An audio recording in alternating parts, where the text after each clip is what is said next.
नमस्कार दोस्तों, मेरा नाम है भालचंद्र। ब्रह्मांड सिद्ध एस्ट्रो में आप सभी का स्वागत है। आज के इस वीडियो में हम चर्चा करेंगे वृषभ राशि का मंगल यदि एकादश स्थान या फिर लाभ स्थान में होगा तो इसके जो मिलने वाले परिणाम होंगे वो किस प्रकार के होंगे। जैसे कि आप यहाँ पर देख सकते हो कि यहाँ पर यह जो मंगल है वो मंगल लाभ स्थान में है वृषभ राशि का। तो यदि वृषभ राशि का मंगल लाभ स्थान में होगा तो जो कुंडली है वो कर्क लगन की होगी। यहाँ पर जैसे देख सकते हैं कि यह जो भाव है वो लगन भाव है, इसे प्रथम भाव भी कहते हैं। और यहाँ पर जो अंक है वह कर्क राशि का निदर्शक है। तो यह कर्क लगन की कुंडली है जिसमें लाभ भाव में यदि वृषभ राशि है और यहाँ पर मंगल आता है तो इसके मिलने वाले परिणाम किस प्रकार के होते हैं। यह इस कुंडली के लिए मतलब इस लगन के लिए जो मंगल है वो सबसे ज़्यादा महत्वपूर्ण या फिर अहम ग्रह है। जैसे कि मंगल की दो राशियाँ हैं, मेष राशि और वृश्चिक राशि। तो यहाँ पर आप देख सकते हो कि जो मेष राशि है वो दशम भाव में आ रही है, जो वृश्चिक राशि है वो पंचम भाव में आ रही है। तो जो मंगल है यह मंगल दशम और पंचम भाव का स्वामी है। महत्वपूर्ण ऐसे केंद्र और कोण भाव का स्वामी होते हुए ये जो मंगल है वह कर्क लगन के लिए राजयोग कारक ग्रह कहलाता है, जो कि सबसे महत्वपूर्ण होता है। और यह मंगल यदि लाभ भाव में होगा तो वो जो कुंडली है वो बहुत ही जीवन में आगे बढ़ती है। मतलब यह जो कुंडली है या फिर ऐसे जो व्यक्ति होते हैं वो किसी भी स्तर में अगर जन्म लेते हैं, किसी भी कुटुंब में अगर जन्म लेते हैं तो लेकिन खुद के बलबूते पर वो आगे बढ़ते हैं, क्योंकि मंगल की जो पोजीशन है इस कुंडली में वो बहुत ज़्यादा महत्वपूर्ण होते हैं। किसी भी आर्थिक स्तर पर अगर वो जन्म लेते हैं तो बहुत ज़्यादा आगे बढ़ते हैं। सबसे पहले हम ये जान लेते हैं कि इसके जो मिलने वाले परिणाम होंगे वो किस प्रकार के होंगे। जैसे कि आप यहाँ पर देख सकते हैं कि जो मंगल है वो लाभ भाव में है और वो पंचम और दशम भाव का स्वामी है। तो जो भी आपका कार्य क्षेत्र है वहाँ पर ऐसे जो व्यक्ति होते हैं वो काफ़ी ज़्यादा आगे बढ़ते हैं, काफ़ी ज़्यादा हार्ड वर्किंग होते हैं और बहुत बड़ी इनकी सोच देखी जाती है। पैसे के मामलात में भी अगर देखा जाए तो इनकी जो इनकम होती है वो काफ़ी अच्छी देखी जाती है। अब यहाँ पर दो तीन बातें उसके ऊपर थोड़ा सा ध्यान देना आवश्यक है। जैसे कि जो मित्र परिवार है इनके साथ इनकी ज़्यादा नहीं जमती। इनके बहुत ही थोड़े गिने चुने व्यक्ति जो होते हैं वो उनके मित्र होते हैं और मित्रों के साथ फ्रेंड सर्कल होते हैं उनके साथ इनकी इंटरेक्शन ज़्यादा नहीं होती। या फिर ऐसा भी कई दफ़ा होता है कि मित्र जो परिवार है उनसे इनको कुछ अच्छे अनुभव जीवन में नहीं आती और यही वजह होती है कि इनकी ज़्यादा इंटरेक्शन मित्रों के साथ ज़्यादा देखी नहीं जाती। लेकिन कार्य क्षेत्र में ऐसे जो व्यक्ति होते हैं वो बहुत ज़्यादा आगे बढ़ते हैं। उसी प्रकार और जो दो तीन बातें वो भी जान लेना आवश्यक है।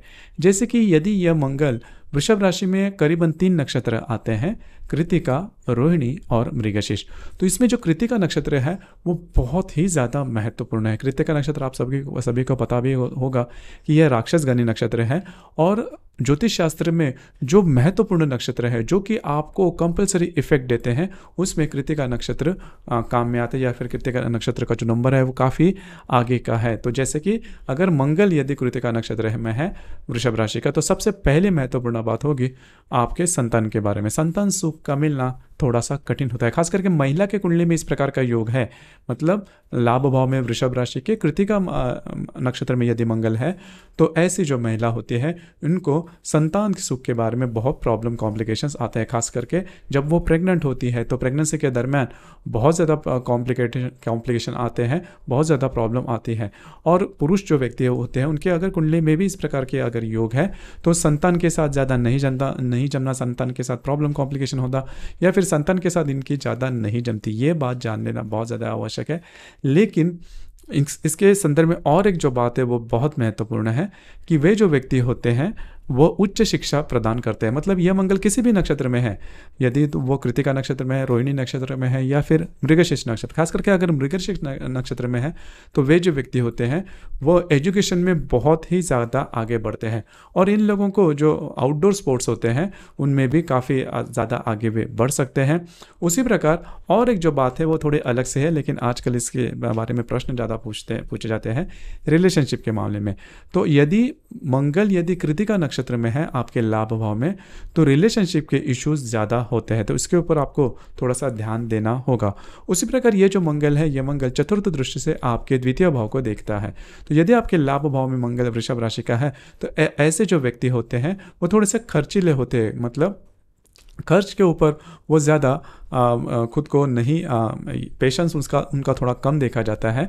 और ऐसे जो मतलब चीज़ें होती है जो कि जिसका उपयोग ज़्यादा नहीं होता, लेकिन लेविश लाइफस्टाइल की जो भी चीज़ें होती है उनके ऊपर, अधिभौतिक सुख की जो चीज़ें होती हैं उनके ऊपर इनका खर्चा ज़्यादा होता है। इन्वेस्टमेंट के बारे में भी उनको ध्यान देना आवश्यक है, क्योंकि गलत तरीके की इन्वेस्टमेंट होने की संभावना थोड़ी ज़्यादा होती है।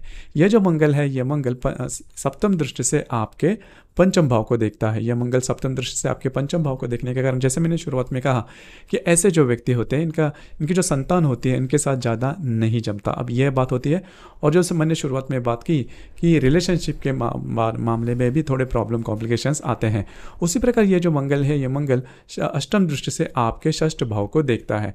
तो ऐसे व्यक्ति जहाँ पर काम करते हैं, नौकरी करते हैं या फिर व्यवसाय करते हैं, वहाँ पर के जो सहकर्मी होते हैं उनके साथ इनकी ज़्यादा नहीं जमती। अब ये बात भी थोड़ी महत्वपूर्ण है, आजकल के ज़माने में ये बात काफ़ी ज़्यादा महत्वपूर्ण है। उसी प्रकार स्वास्थ्य के बारे में भी थोड़े प्रॉब्लम कॉम्प्लिकेशंस इनको आ सकते हैं। अब यहाँ पर ये दूसरी एक बात भी जान लेना आवश्यक है कि सिर्फ और सिर्फ मंगल की अष्टम दृष्टि आपके षष्ठ भाव में होने के कारण आपके स्वास्थ्य के बारे में कोई बड़ी दिक्कत नहीं आएगी। इसके लिए जो चंद्रमा है, आपका जो लग्नेश चंद्रमा है, यहाँ पर आपका जो अष्टमेश शनि है या फिर आपका जो षष्ठेश गुरु है, इनकी जो राशिगत जो भाव है वो भी जान लेना आवश्यक है। लेकिन एक जो बात है वो होती ज़रूर है कि यदि मंगल आपके लाभ भाव में है तो स्वास्थ्य के बारे में छोटे मोटे प्रॉब्लम दिखाई दे सकते हैं। अब यहाँ पर यदि यह जो मंगल है वो यदि कृतिका नक्षत्र में है तो इसकी जो इंटेंसिटी मैंने बताई, जो भी अभी हमने बात की, तो इसकी जो इंटेंसिटी होती है वो थोड़ी ज़्यादा बढ़ सकती है। मतलब स्वास्थ्य के बारे में थोड़े प्रॉब्लम ज़्यादा आ सकते हैं या फिर खर्चीले में ज़्यादा हो सकते हैं। और दूसरी सबसे महत्वपूर्ण बात, यदि आपके लाभ भाव में कृतिका नक्षत्र में यदि मंगल है वृषभ राशि का, तो ऐसे जो व्यक्ति होते हैं वो जुआ या फिर इस प्रकार के जो एडिक्शंस है उनमें ज़्यादा देखे जाते हैं। जुए में या फिर रेस, सट्टा या फिर शेयर मार्केट, इसमें इनके जो पैसे हैं वो काफ़ी ज़्यादा जा सकते हैं। तो इसके बारे में आपको ध्यान देना बहुत ज़्यादा आवश्यक है।